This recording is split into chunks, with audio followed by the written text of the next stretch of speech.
Hello, my name is Daniela Lucino, and today I will be discussing the treatment of hypertension from an evolutionary perspective. Today, we are presented with a female patient, 38 years old, with a diagnosis of chronic hypertension and blood pressure levels of around 150 over 110 mmHg.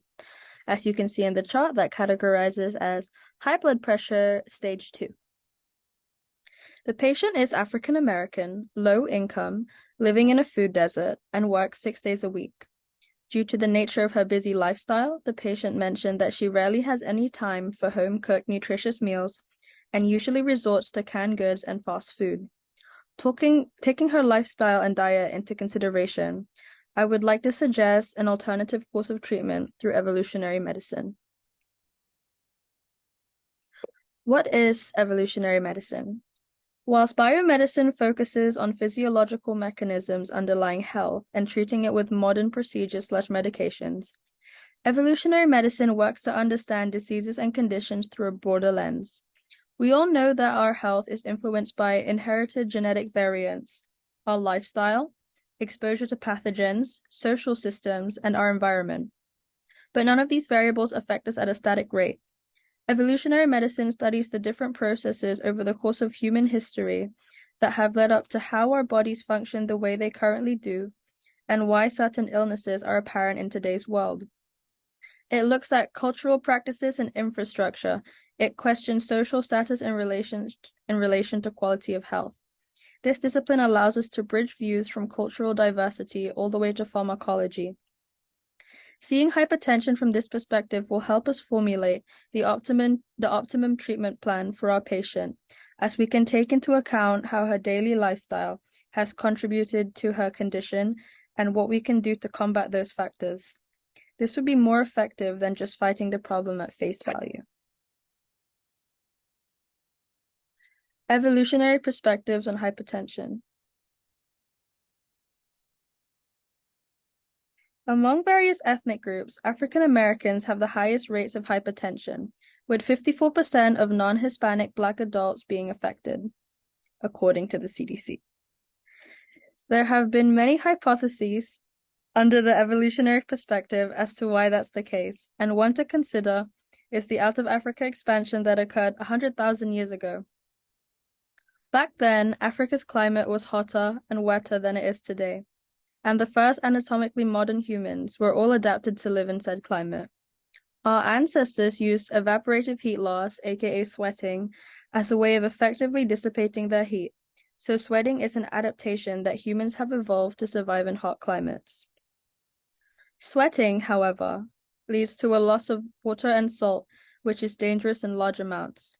Because of this, primates evolved to be salt-avid, which explains the susceptibility to hypertension. An excess of sodium in the body leads to fluid retention, which increases the pressure of blood against the vessels. During the actual expansion, humans experience differential exposure to selection pressures and experience a diverse range of ecological conditions that led to the variation of susceptibility to hypertension. Moving into various latitudes saw biological systems shift their primary thermodynamic needs from heat dissipation to heat conservation, which lowered selection for salt avidity. Evidence for this is shown by measuring systolic blood pressures within intersalt populations. There was an increase of 0.3 mmHg with each degree increase of latitude, both in the north and in the south. In short, different susceptibilities to hypertension could be because of humans evolving in different climates and sweating more or less in those environments.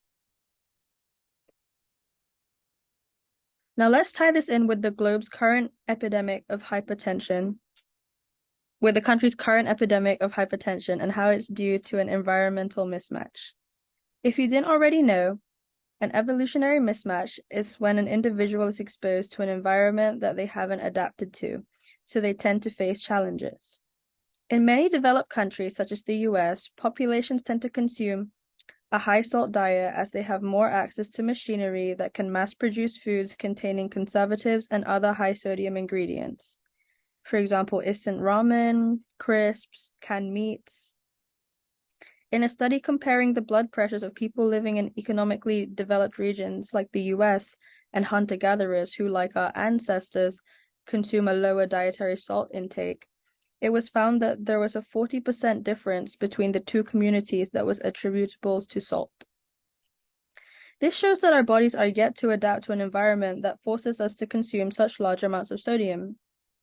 Though I'm sure you're all aware of risk factors associated with chronic hypertension, one that specifically pertains to our patient is the high sodium diet.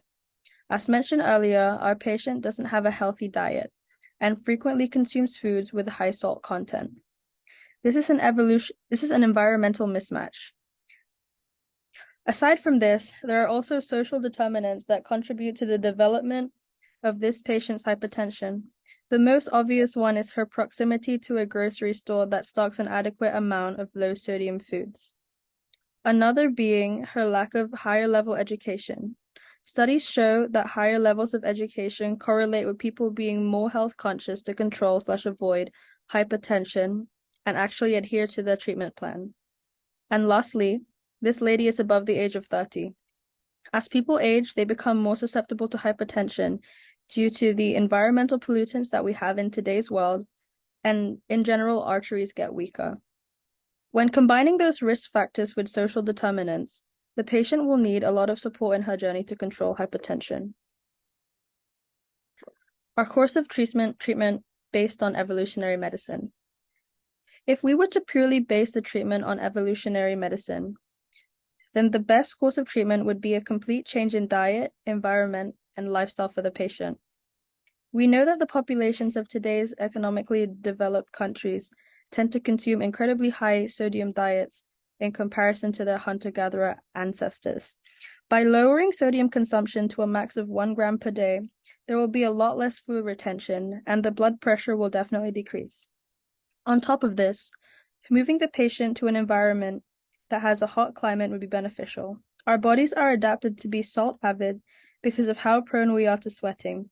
In order to release the salt and liquid, the patient should be in a hot climate to sweat out a good amount.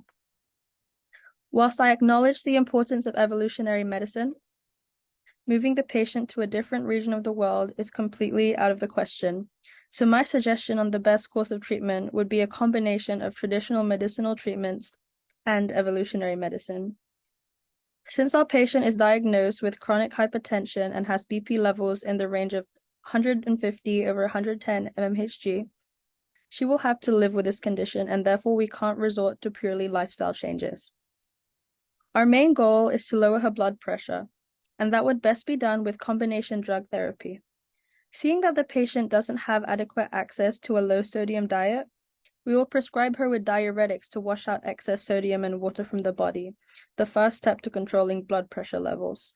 In tandem with this, we will administer angiotensin II receptor blockers, which work to relax her blood vessels and thus lower the pressure.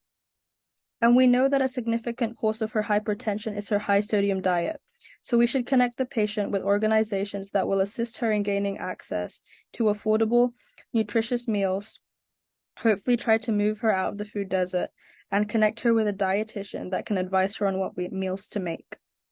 And lastly, education. We need to inform our patient on the importance of a healthy diet and adhering to her treatment plan. That's just my suggestion. Thank you.